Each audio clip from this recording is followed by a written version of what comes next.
তৃতীয়ত, যে বিষাক্ত আলোচনা হয়, আমি একে জ্ঞানগর্ভ আলোচনা বলি না, এগুলো ইসলামের সম্বন্ধে বিষাক্ত আলোচনা।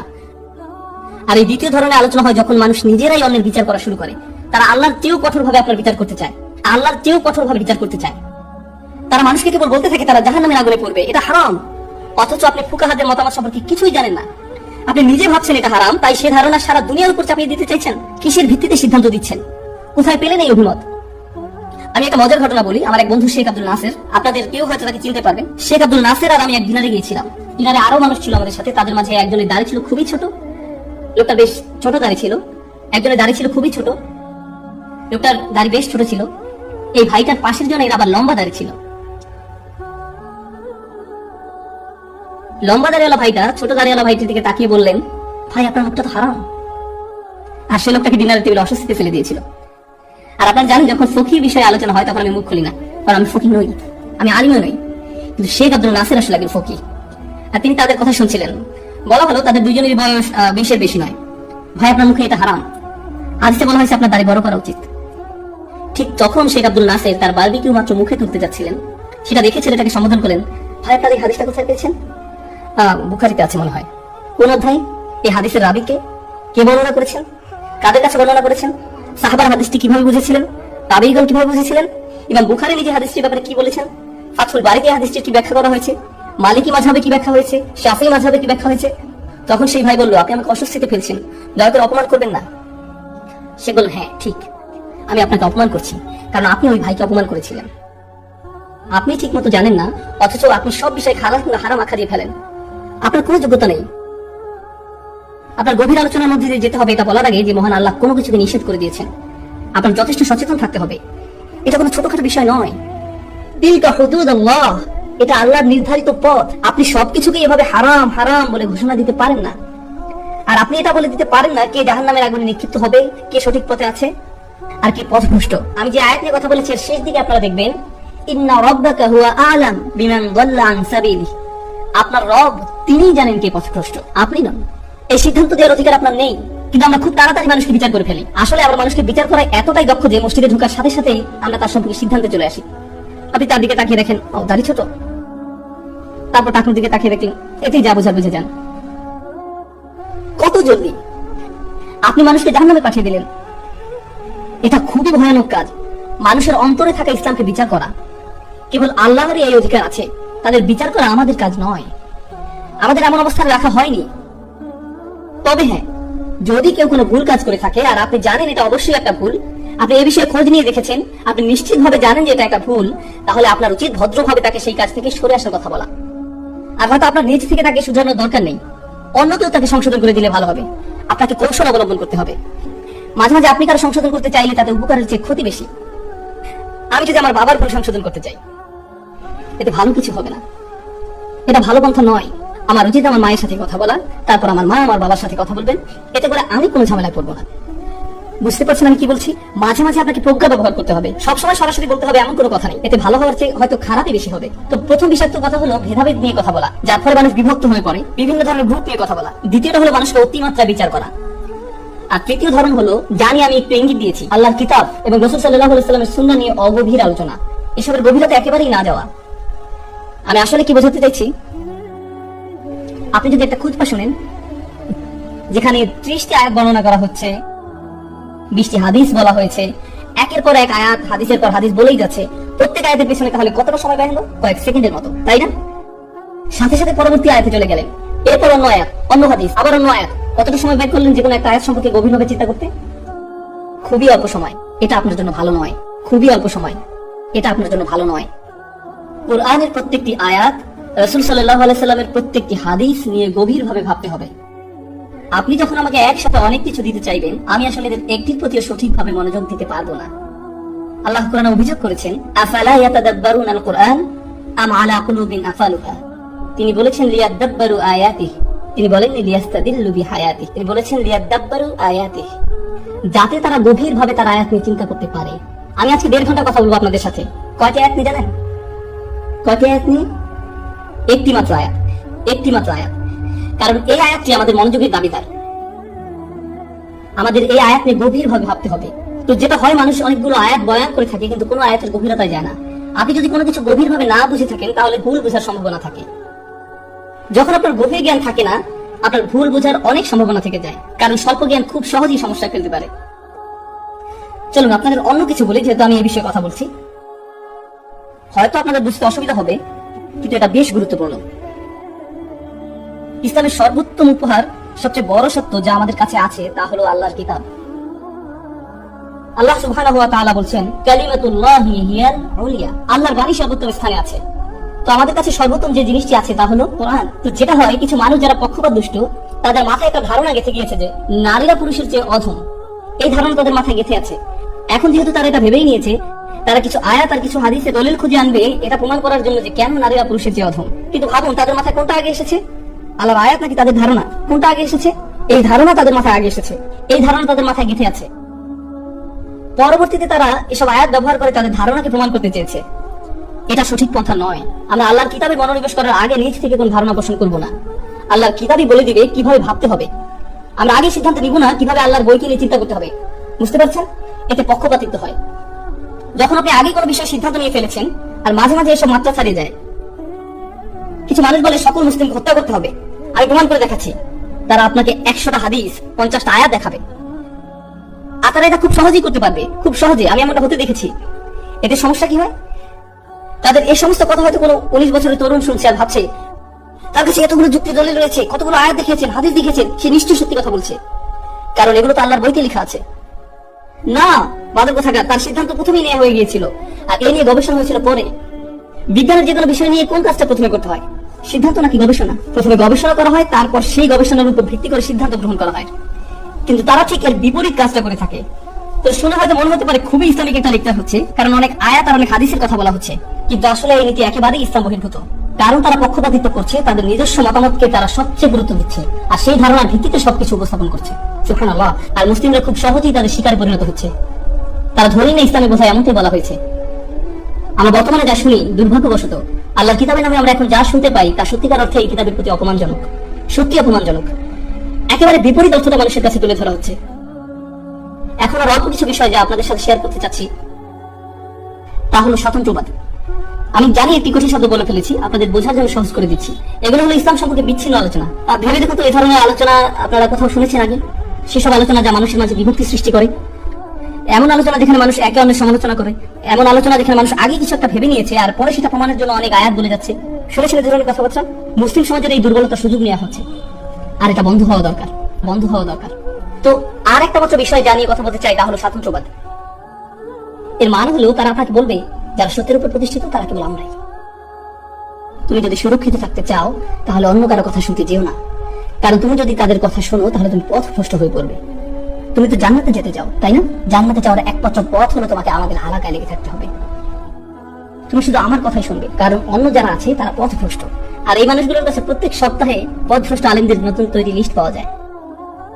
নিজেকে যদি বাঁচাতে চাও তাহলে শুধু আমাদের কথাই শুনবে। আর জানেন যারা কেবল তাদের কথা শুনে, তারা নিজেকে অন্যদের থেকে গুটিয়ে ফেলে। তারা নিজেদের পরিবারের কাছ থেকে দূরে সরে আসে। তারা তাদের পরিবারের কথা আর শুনতে চায় না। আমার বাবা মা আমার শেখের কথা শুনেন না, তাই আমি তাদের সাথে আর সম্পর্ক রাখতে চাই না। আমি পরিবারের সাথে সংযুক্ত থাকতে চাই না, কারণ তার সত্যের উপর প্রতিষ্ঠিত নয়। এখানে দিনের অপব্যবহার করা হয় আর এর মাধ্যমে এই মানুষদের নিজস্ব পরিবার, নিজস্ব কমিউনিটি, নিজস্ব সমাজ থেকে দূরে সরিয়ে দেওয়া হয়। আমি যুক্তরাষ্ট্রে থাকি আর সেখানে এমন কিছু বিচ্ছিন্ন কমিউনিটি আছে। জানেন সেখানে তারা কি শেখায়? তারা শেখায় সকল অমুসলিম হলো কুফফার, তারা অপবিত্র, তারা খারাপ লোক, তাদের সাথে সম্পর্ক রেখো না। তুমি যদি তাদের সাথে সম্পর্ক রাখো, তাদের বন্ধু হও, যদি তাদের সাথে ভালোভাবে কথা বলো, যদি তাদের সাথে ব্যবসা করো, তাহলে তারা তোমার জন্য ফিতনা। তারা তোমাকে দিন থেকে দূরে সরিয়ে দিবে এবং তারা তোমাকে কাফের বানিয়ে ফেলবে। তাই তাদের থেকে দূরে থাকো। তো সেখানে এমন মসজিদ আছে আমেরিকাতে, চিন্তা করুন, আমেরিকাতে এমন মসজিদ আছে 40 বছর ধরে, যে মসজিদের প্রতিবেশীরা হলো অমুসলিম এবং এটা যে মসজিদ সে ব্যাপারে তাদের কোনো ধারণাই নেই, কারণ সেই মসজিদের লোকেরা বলতো এরা ফিতনা, এরা কুফফার। কোথা থেকে পেয়েছেন এসব? এমন চিন্তা চেতনা কোথা থেকে আসলো? যদি রাসূলুল্লাহ সাল্লাল্লাহু আলাইহি ওয়াসাল্লাম মক্কার মানুষের সাথে সম্পর্ক না রাখতেন আর নিজেকে বিচ্ছিন্ন করে ফেলতেন, তবে আমরা আজ শাহাদা বলতে পারতাম না। আমি একজন মুসলিম কারণ আমার বাবা একজন মুসলিম, তার বাবা একজন মুসলিম, তার বাবা একজন মুসলিম, তার বাবা একজন মুসলিম, কিন্তু তার বাবা একজন বৌদ্ধ। আমি এক বৌদ্ধ পরিবার থেকে এসেছি। আমি খুঁজে দেখেছি আমার প্র প্র প্র প্র পিতামহ একজন বৌদ্ধ ছিলেন আর তিনি মুসলমান হয়েছিলেন। কেউ একজন তার সাথে কথা বলেছিলেন, তাকে নোংরা কিছু ভাবেননি। কেউ তাকে সৌজন্য বোধ দেখিয়েছিলেন, তাকে কেউ একজন মানুষের মর্যাদা দিয়েছিলেন, কেউ তাকে ভালোবাসা এবং সম্মান দেখিয়েছিল। এখানে হোটেলে আমি এলিভেটরে ছিলাম, আর এক ছেলে কি যেন নাম তার, ঋত্বিক, খুব কঠিন উচ্চারণ, হ দিয়ে শুরু হয়, ঋত্বিক। জানা কথা এটা কোনো মুসলিম নাম নয়, কিন্তু যেটা হয় আপনারা নেম প্লেটে নামটা পড়েন আর ভাবেন মোহাম্মদ লেখা আছে তার মানে মুসলিম, সালামু আলাইকুম, কিন্তু হিন্দু নাম দেখলে বলেন থু। না, এমনটা উচিত নয়। আমি বললাম ঋত্বিক, কি খবর আপনার? ভালো স্যার। কতদিন হলো কাজ করছেন? 4 মাস স্যার। চাকরি করতে কেমন লাগছে? খুব কঠিন। জানি, আসলে খুব কঠিন। আর আমরা এভাবেই বন্ধু হয়ে গেলাম। আস্তাগফিরুল্লাহ, আমি কাফিরের সাথে কথা বলে ফেলেছি। শান্ত হন। এই দিন আমাদের অমুসলিমদের ঘৃণা করতে শেখায় না। এই দিন এসেছিল সকল মানুষকে তার সম্মান ফিরিয়ে দিতে। ওয়ালাকাদ কাররামনা বানি আদম। আল্লাহ বলছে আমি সম্মান দিয়েছি আদম সন্তানদেরকে। আমি আবারও বলছি, আল্লাহ কাদের সম্মান দিয়েছেন? আদম সন্তানকে। আদম সন্তানকে, তার মানে আদম আলাইহিস সালামের প্রত্যেক সন্তানকে সম্মান দেওয়া হয়েছে। কে দিয়েছেন এই সম্মান? আল্লাহ। আপনি তাদের অসম্মান করার কে? আল্লাহ তাদের মর্যাদা দিচ্ছেন, অথচ আপনি দিচ্ছেন না। আর আপনার ধারণা ইসলাম আপনাকে বলেছে তাদের অসম্মান করতে, ইসলাম বলেছে তাদেরকে খারাপ ভাবতে। আপনি সেই আয়াতটি বুঝতে পারেননি যেখানে আল্লাহ মুশরিকদেরকে নাজাস বলেছেন। আয়াতটি কোথায় আছে, কখন বলা হয়েছে, কোন সূরায় বলা হয়েছে, কিসের প্রেক্ষিতে বলা হয়েছে, কিভাবে এর প্রয়োগ করতে হবে, আমরা এসব কিছুই জানতে চাই না। কারণ আমরা শুধু উপরে উপরে দেখি খুশি, গভীরভাবে নিয়ে ভাবতে চাই না কেউ। আমাদের এত সময় নেই। এগুলো সবই প্রজ্ঞার বিপরীত। এখন আমরা কথা বলবো প্রজ্ঞা কি সেই বিষয়ে। এতক্ষণ আমি নেতিবাচক কথা বলেছিলাম, কিন্তু এখন আমরা ইতিবাচক কথা বলবো। আমি কেন এভাবে কথাগুলো সাজিয়েছি? কারণ আমি চাই আপনারা এখান থেকে ইতিবাচক চিন্তা মাথায় নিয়ে যাবেন। নেতিবাচক ভাবনা নিয়ে কেউ ফিরে যাক, সেটা আমি চাই না। এখন মনোযোগ দিয়ে শুনুন। আমি শুরু করবো যে আয়াত দিয়ে, তা হলো সূরা নাহলের অন্তর্ভুক্ত। সূরা নাহলের এই আয়াতে মানুষের বিচক্ষণতার সাথে দাওয়াত দিতে বলা হয়েছে। আমি অন্য যেসব আয়াত ব্যবহার করে এই আয়াতটি ব্যাখ্যা করবো, সেগুলো সবই সূরা নাহলের অন্তর্ভুক্ত। একই সূরা থেকে এই সব আয়াত বলবো। আর এই সূরার একদম শেষ দিকে বলা হয়েছে মানুষকে বিচক্ষণতার সাথে দাওয়াত দিতে। আর এই সম্পূর্ণ সূরা জুড়ে আল্লাহ উদাহরণ দিয়ে বলেছেন কিভাবে মানুষকে দাওয়াত দিতে হবে। এই সূরা দিয়ে সেই শিক্ষা দেওয়া হয়েছে কিভাবে বিজ্ঞতার সাথে মানুষকে দাওয়াত দিতে হবে। তো আমি আপনাদেরকে বলে একটি উদাহরণ দেবো, মনোযোগ দিয়ে শুনুন, কারণ আমি আপনাদের পরীক্ষা করবো। হ্যাঁ, পরীক্ষা করবো। আমি জিজ্ঞেস করবো আর আপনাদেরকে জোরে প্রশ্নের উত্তর দিতে হবে। আল্লাহ বলছেন তিনি আকাশ থেকে পানি বর্ষণ করেন। আনজালা মিনাস সামাই মাআ। তিনি আকাশ থেকে পানি বর্ষণ করেন। আনজালা মিনাস সামাই মাআ ওয়াল-যাইতুন ওয়াল-নাখিলা ওয়াল-আ'নাব ওয়া মিন কুল্লিস সামারাত। এখন দেখি আপনাদের ভোকাবুলারি কতটা মজবুত। জাইতুন মানে কি? জাইতুন মানে কি? ভাইয়েরা জিতে গিয়েছে। ওয়ান-নাখিল খেজুর, ভাইদের পয়েন্ট 2, বোনদের 0। আল-আ'নাব আঙ্গুর, বোনেরা বসেছে। ওয়া মিন কুল্লিস সামারাত অনেক ফল, ভাইরা আগে বলেছে। যদি আপনারা মেয়েদের সেকশনে বসেছেন তাও 3-1। এখন শুনুন, আল্লাহ বলছেন তিনি আকাশ থেকে পানি বর্ষণ করেছেন, আর এরপর তা থেকে জলপাই উৎপাদিত হয়েছে, পাম গাছ, খেজুর গাছ, আঙুর উৎপাদিত হয়, ক্ষেত খামার হয়, ফসল আসে, সব ধরনের ফসল। তারপর বলছেন সব রকমের ফল উৎপাদিত হয়। এখন মনোযোগ দিয়ে শুনুন, যদি আকাশ থেকে বৃষ্টি বর্ষিত না হতো তাহলে পৃথিবীতে কোনো জীবন থাকতো না? হ্যাঁ বা না? হ্যাঁ, এখানে কোনো জীবন থাকতো না যদি আল্লাহ আকাশ থেকে পানি বর্ষণ না করতেন।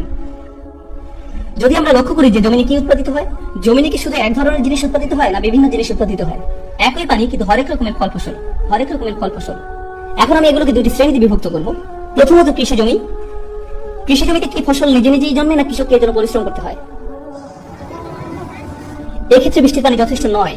বৃষ্টির পানি অবশ্যই দরকার আছে, কিন্তু শুধু এটাই যথেষ্ট নয়, কৃষককেও পরিশ্রম করতে হয়। আঙুর গাছ কোমল প্রকৃতির, এগুলো নিজে নিজে জন্মে না, কৃষককে এর জন্য কাজ করতে হয়। পাম গাছ সংবেদনশীল, আপনাকে যত্ন নিতে হয়। বাগানিকে এই গাছগুলোর যত্ন করতে হয়, শুধু বৃষ্টি যথেষ্ট নয়। বুঝেছেন?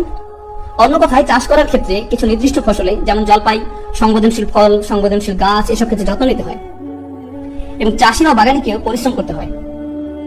কিন্তু যখন আল্লাহ বলছেন উনি সব ধরনের ফল ফলান,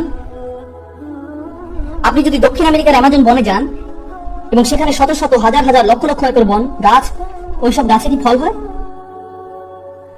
হ্যাঁ, কিন্তু সেখানে কি কোনো বাগানি আছেন, কোনো চাষি আছেন? না, এগুলো নিজে নিজেই বেড়ে ওঠে।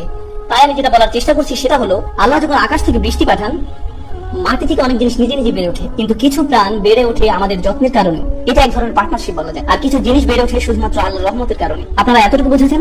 এখন আরো একটু এগিয়ে যাই। আমি বলি কেন আপনাদেরকে এই উদাহরণটা দিলাম। মনে রাখবেন, আমরা কোরআন থেকে কি শেখার চেষ্টা করছি? প্রজ্ঞা। এই উদ্দেশ্যে এত সব উদাহরণ দিলাম। এখন শুনুন, একই সূরা আল্লাহ আযজা ওয়া জাল্লা বলছেন, আমি আপনার প্রতি এজন্যই কিতাব নাযিল করেছি যাতে তাদেরকে পরিষ্কার বর্ণনা করে দেন যে এই বিষয়ে তারা মতবিরোধ করছে, এবং ঈমানদারদেরকে ক্ষমা করার জন্য। আমরা আপনার নিকট কিতাব পাঠাইনি। থামুন, উনি আগে বলেছেন উনি কি পাঠিয়েছেন আকাশ থেকে? বৃষ্টি। এখন উনি বলছেন কি পাঠিয়েছেন? কিতাব। তাই এখন তিনি কিতাবের সাথে কিসের তুলনা করতে চাচ্ছেন? বৃষ্টির। আল্লাহ বলছেন আমি এই কিতাবকে অবতীর্ণ করেছি যেন তারা বিভেদগুলোর মীমাংসা করতে পারে, যেন এটা তাদের জন্য পথ প্রদর্শক আর রহমত হয়ে যায়। যখন বৃষ্টির মতো আল্লাহর কিতাব নাজিল হয়, বৃষ্টির পানি মাটির ভেতর প্রবেশ করে আর আল্লাহর আয়াত প্রবেশ করে মানুষের অন্তরে। এখন মাটি আগে শুষ্ক ছিল, ঠিক আছে, এবং বৃষ্টির কারণে কি হলো, এটাতে প্রাণের সঞ্চার হলো এবং মানুষজনের অন্তর আসলে মৃত ছিল এবং আল্লাহর কিতাবে এমনই প্রভাব যে সেটি এই মৃত অন্তরকে জাগিয়ে তোলে। মুসলিম কমিউনিটির অনেক সমস্যা থাকতে পারে, মিথ্যা কথা বলা হতে পারে, চুরি করা, প্রতারণা করা হতে পারে, আল্লাহর কিতাব ভুলে গেছি আমরা, আমাদের তরুণরা নামাজ পড়ে না, তাদের অন্তর্জাল নোংরা জিনিস আসতো, তারা মুভি দেখে, আমাদের রাজনৈতিক সমস্যা আছে, আমাদের সামাজিক সমস্যা আছে, আমাদের অর্থনৈতিক সমস্যা আছে, নৈতিক সমস্যা আছে। ও মাই গড! কিন্তু একটা ব্যাপার কি জানেন, আপনি একদম মরে যেতে পারেন, কিন্তু আপনার কাছে যদি আল্লাহর কিতাব থাকে যা আপনার অন্তরে প্রবেশ করেছে, কি হবে, আপনি আবার প্রাণ ফিরে পাবেন। হতাশ হওয়ার কোনো কারণ নেই। আমি আপনাদেরকে প্রথমে হতাশ করেছি যে আমাদের কত সমস্যা, কিন্তু আপনারা জানেন আমাদের একটা সমাধান আছে। ওই সমাধানটা কি? আল্লাহর কিতাব। এবং যখন এটা আপনার অন্তরে ঢুকবে, এমন হয়তো ছিল যে আপনি একদম মৃত ছিলেন, কিন্তু আল্লাহ আপনাকে আবার জীবিত করে ফেলবেন। উনি এমন অন্তরের কথা বলেছেন যেটা শক্ত হয়ে গেছে। ফাকাসাত কুলুবুহুম ওয়া কাসীরুম মিনহুম ফাসিকুন। তাদের অন্তর শক্ত হয়ে গেছে আর তাদের অনেকেই ফাসিক হয়ে গেছে। তার ঠিক পরের আয়াতে আল্লাহ বলছেন, ইয়ালামু আন্নাল্লাহা ইউহিল আরদা বা'দা মাউতিহা। তোমাদের জানা উচিত আল্লাহ মৃত ভূমিতেও প্রাণ ফিরিয়ে আনেন। আল্লাহ এই মৃত উম্মার মাঝেও প্রাণ সঞ্চার করবেন, আপনাকে শুধু পানি দিতে হবে। আর এই উম্মার জন্য পানি কি? তা হলো কোরআন। আর এই উম্মার মাঝে যদি প্রাণ ফেরত না আসে, এর অর্থ হচ্ছে আমরা সঠিকভাবে পানি দিচ্ছি না।